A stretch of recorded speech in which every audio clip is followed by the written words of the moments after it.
I've signed a lease for a high-rise condo so that my parents, my sister's family, and we can all live together. What? What's that about? Why would you do that without asking? You said to spend money for the family, right? This is the right way to use my money.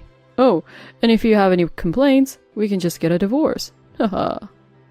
The face of the husband who signed a lease on his own for a 3-household high-rise condo was more hideous than I had ever seen before. I'd often heard stories about family relationships deteriorating due to inheritance, but I never thought it would relate to us. My once kind husband seemed to have changed after inheriting a large amount of money. I can no longer stay with this person. Fine then, I'm okay with getting a divorce, but are you really okay with that? Huh? What are you talking about? Of course I am. Uh-huh. Fine. Don't come to me regretting later. A month later. Please, I'm in trouble. Help me. My husband panicking, asking for my help. I told you so, didn't I? That you'd regret it. And so the husband fell into hell. My name is Maggie. I'm turning 35 this year. My husband Scott and I are the same age. Scott and I were in the same tennis club at our university, which is how we became close. Initially, we were just friends, but as we spent time together striving and supporting each other, I was drawn to Scott's kindness and his optimistic nature, which I lacked. Scott seemed to be attracted to my solid and honest personality, and that's how our relationship started. Having started as friends, we were able to talk and act naturally around each other, like friends or lovers. On our 2nd anniversary, Scott proposed to me and we got married. A year into our marriage... Hey, Scott, it seems like I'm pregnant. Really? Yes. I'm so happy. Seriously, thank you. Saying this, he caressed my stomach and shed tears of joy, which made me tear up as well. And then our daughter Katie was safely born.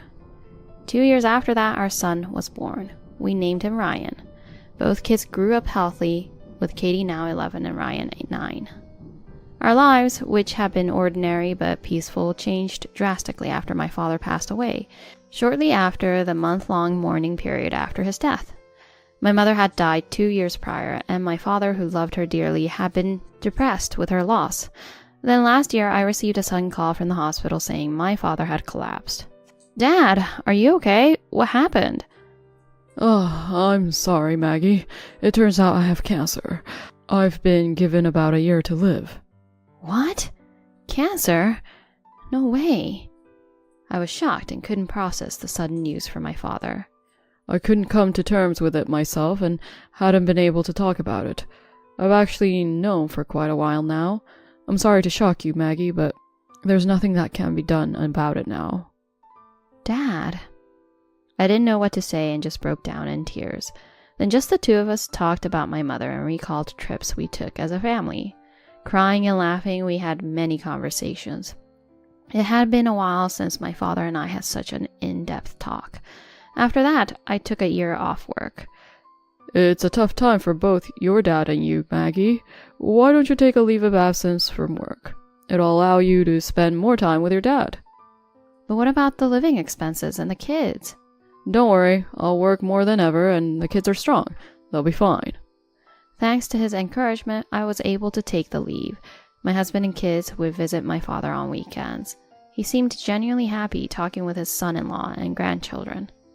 That year passed and eventually my father succumbed to his illness. Watching my father weaken day by day was unbearable, but Scott was always there, reassuring me. It's going to be okay. Don't worry about anything at home. Spend as much time with your dad as you can. He took care of all household chores while I was at the hospital, allowing me to spend invaluable father-daughter time until the end. After my father passed away, we were engulfed in grief, proceeding with the wake and the funeral. Many people who respected my father attended the funeral. After the funeral, a man approached me. Maggie, it's your uncle. Do you remember me? He was my father's brother, my uncle, a smart man working as a lawyer. I remember him well from childhood. We used to go on family trips every year and had a lot of fun.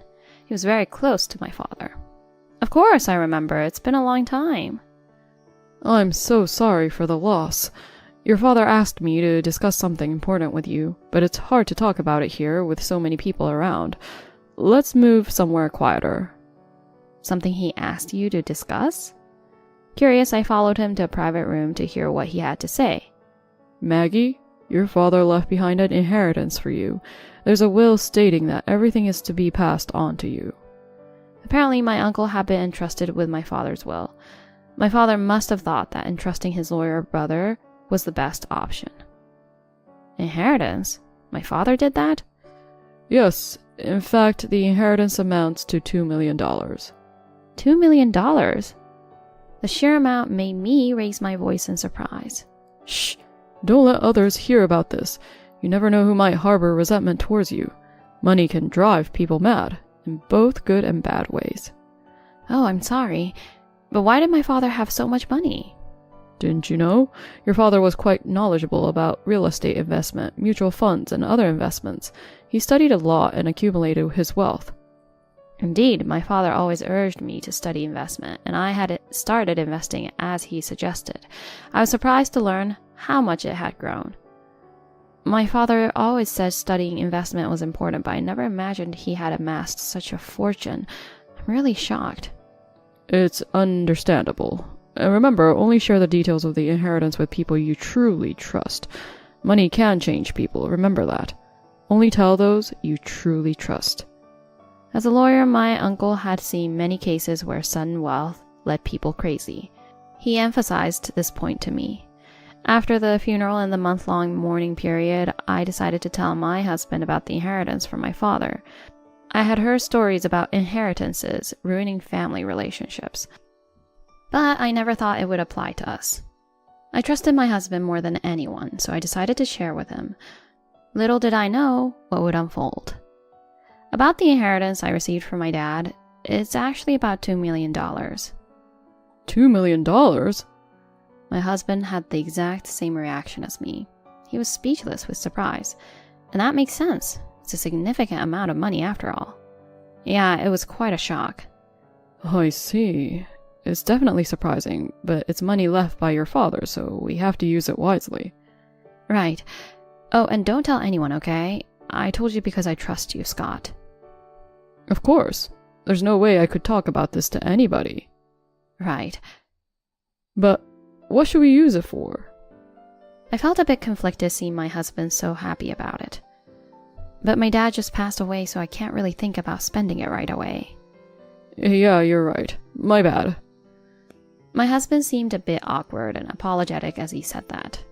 Talking to my husband made me feel a bit better. Suddenly, having such a large amount of money, I was overwhelmed and didn't know what to do with it. I was hoping to consult with him and discuss our future plans together slowly. However, after that conversation, my husband's behavior began to change bit by bit. One day, he had a wallet I'd never seen before. Huh? Did you get a new wallet? It looks nice. Right? This cost me $1,000. What? $1,000? Isn't that too expensive? Is it? It's normal, isn't it? No, you never bought such things before. What's with the sudden change? Well, we have $2 million now, so what's $1,000, right? What? I was perplexed by his remark, which made it seem like he considered the inheritance $2 million entirely his own. Wait a minute. That money is for our children's future, or for our retirement, not for wasting on things like that. What's the big deal if I buy something I like once in a while? Besides, who was it that supported you during your father's hospitalization? Thank you for that time. It was a big help, but that's different, isn't it? Anyway, don't do such things on your own from now on. Alright, I'll be careful. He seemed sulky, but perhaps understood a bit, or so I hoped. However, about a week later, he started saying, Maybe I should quit my job. What? What are you saying now? I couldn't believe what he was suggesting. We have $2 million, right? You took a break from work before. It's not a big deal. We can live off this for the rest of our lives without working until retirement. $2 million is indeed a lot of money. However, for us, a couple in our 30s with 2 children to raise, it's not enough to quit working and live off for a lifetime. My husband strongly argued, citing my previous leave of absence and the household chores he took over while I was caring for my father. I wish I had never taken that leave. I regret letting him take over the household chores. even though he offered to do them. Such thoughts made me even angrier. Stop it! Didn't I say this before? The inheritance and that time are separate issues. Seeing my clearly angry reaction, my husband joked. I'm just kidding. However, he continued to make suggestions like, let's move to a bigger house. Or, let's buy a new car. And even suddenly asked our 5th grade daughter if she wanted to take the middle school entrance exams. Katie seemed confused by the sudden talk of middle school entrance exams. This can't continue. I was thinking about having a serious talk with my husband when, during my absence at work and while he had a day off, he took our daughter and son shopping and bought a large number of toys. Mommy, look! Daddy bought these for us. Daddy said we could buy anything. Did something good happen between you and Daddy? My daughter and son approached me with excitement. Looking at the receipt left on the table, it appeared he had spent about $1,000 in total, including a gaming console he had wanted. I was astounded. Seeing my husband get carried away after receiving $2 million, I decided it was time to have a serious conversation. Stop making sudden decisions about Katie's middle school exams, buying loads of toys for Katie and Ryan, and getting yourself a gaming console. Stop buying things recklessly. Why not? I'm not buying recklessly. The kids are happy, so what's the problem? Besides, a car and a house are important for the family, right? Katie had promised her friends to go to the same middle school, so it's natural she'd be confused by your sudden suggestion. They don't need so many toys. What if they start thinking we're rich and lose normal values? We only replaced the car 2 years ago, and our current house is more than enough. My husband wanted to spend the large sum of money we received to upgrade our lifestyle. He even brought home brochures for high-rise condos with rents over $10,000, proving his intentions. We didn't have an annual income of $2 million. We just happened to inherit my father's assets. If we followed my husband's idea to buy anything and everything, the money would quickly disappear. I was determined not to change our standard of living for our children's future, but my husband failed to understand my feelings. Come on, it's okay to spend a little. If we spend without planning, it'll be gone before we know it. Maggie, you're always exaggerating.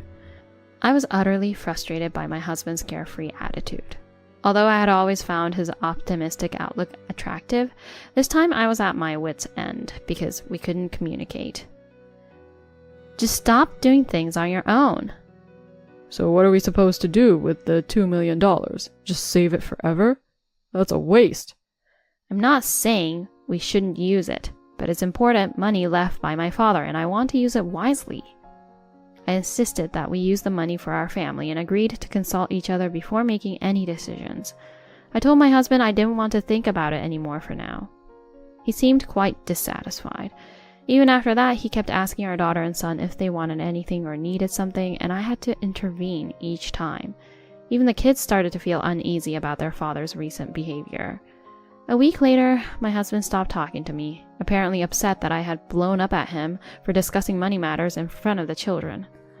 I regretted consulting him about the inheritance. I should have listened more to my uncle's advice. One day, a week after our discussion, my husband came home in a great mood and made a shocking statement. I've signed a lease for an apartment in a high-rise condo so that my parents, my sister's family, and we can all live together. What? Why would you do that without asking? It seemed my husband hadn't understood my feelings at all, which made me sad. You said to use the money for the family, right? This is my way of doing it right. Oh, and by the way, if you have any complaints, I'm willing to get a divorce. Seeing my husband declare he had signed a lease for a high-rise condo for 3 households, his face wore an ugliness I had never seen before. The idea of him signing a lease on his own and threatening divorce if I complained is unbelievable. Legally, that money is mine, not his. I never intended to use it all by myself, which is why I consulted him. But that didn't mean he could spend it without my permission. Despite telling him not to mention the inheritance to anyone, Scott had discussed it with his in-laws and siblings. I rushed to the spot where the bank book for the account holding the inheritance money was kept, only to find it missing. I felt a chill run through me. Looking over at Scott, he was smirking. The kind man I married seemed to have changed after getting his hands on the inheritance. Why did you take the bank book without asking? You're making it sound so bad. We're a family. so it's not like it's without permission. What's yours is also mine. Hearing those words, I felt my love for him go cold in an instant. Scott continued fiercely. I've always thought this, but you wanted to spend all the money to yourself, didn't you? That's why you get mad when I use it. You're a terrible wife. I never thought about spending it all myself. That's why I consulted you. Why do you always act on your own? That money is legally mine. Didn't we agree to discuss how to use it? See? You do think of it as your money. That's why you don't want me to use it. He began to berate me. At that moment, I was sure I could no longer live with this person. Fine then, divorce it is. Scott seemed to have said it just to threaten me and appeared a bit shaken. Are you really okay with that? You won't be able to live in the high-rise condo alone, you know? I had a suspicion. Scott spoke as if he had already purchased a home, but I suspected it was a lie. Are you sure about this? You'll regret it. What? Why are you acting tough? I've got a high-rise condo, and I'll live with my sister and parents. No way I'll regret it. Scott stated confidently. Then do as you please. Thinking I was mocking him, Scott furiously began packing his things. The next day he said, I can't live with you anymore, and left. That evening, after Scott had left, I immediately went to the bank. The money was all there. His claim of purchasing a home was indeed a lie. Even if Scott had the bank book, it was unlikely he could withdraw $2 million from an account in my name. My assumption was correct. I explained the situation without going into details at the bank, requested a temporary suspension of the account, and applied for a new bank book registration. Then, I discussed the situation with my uncle, a lawyer, and proceeded with the divorce proceedings. Later, I called my husband. Let's discuss property division, child support, and divorce. Oh, fine. I've got the bank book anyway. If I can just contract the high-rise condo, that's all that matters. Haha. Understood. The conversation progressed smoothly without any issues, as Scott was under the misconception he could easily purchase the high-rise condo.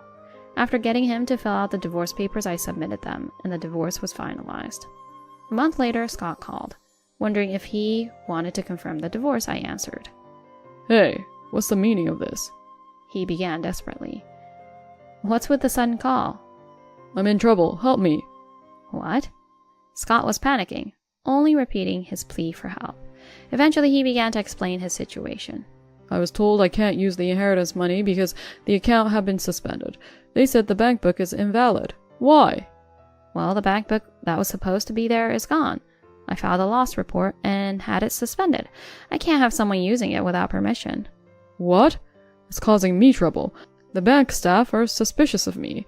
Say something for me. That's why I suspended it. Because there are people like you trying to withdraw money without permission. Turns out I was right. What?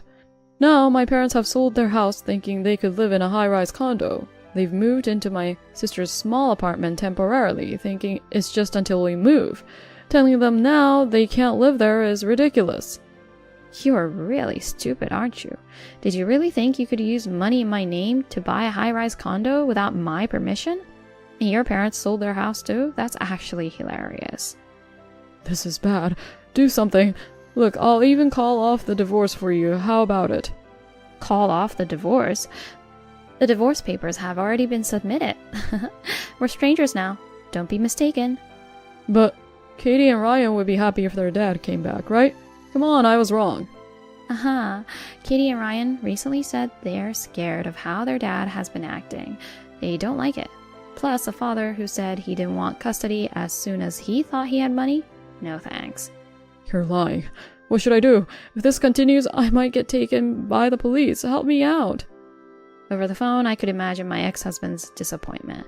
Despite not wanting to make him a criminal, I decided to speak to the bank staff to clear things up for now. Scott was still not giving up on the $2 million, begging, Please come back.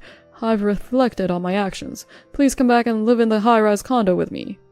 Furthermore, according to my husband, his parents and sister's family, upon learning of the $2 million inheritance, had gone on to purchase large quantities of branded goods, already accumulating debt. They seemed to think it was no problem to be in debt, since they believed they would receive money from my husband later. It's astonishingly naive thinking, and I'm appalled by it. You all are really stupid. I don't care whether you live in a cramped house or get in debt. It's none of my business. And if you bother me again, I'll report you to the police as a criminal trying to use my money without my permission. I'm sorry. Really sorry. Just don't do that. If you understand, then stay away from me and the kids for good. I hung up without waiting for a reply, not caring what became of my ex-husband and his family. For me, such things are utterly irrelevant. As for me, I moved to a new house with my children. It's a normal rental apartment, not a fancy high-rise condo. The children, sensing their father's growing irrationality, expressed no desire to see him. Regarding the $2 million inheritance, I transferred a portion into a separate account for my children's future and invested another part in mutual funds. I plan to continue living our normal, non-luxurious life for the sake of my children. As long as my children grow up healthy and happy, that's more than enough happiness for me. I hope to use this money when the time comes for them to attend college or get married.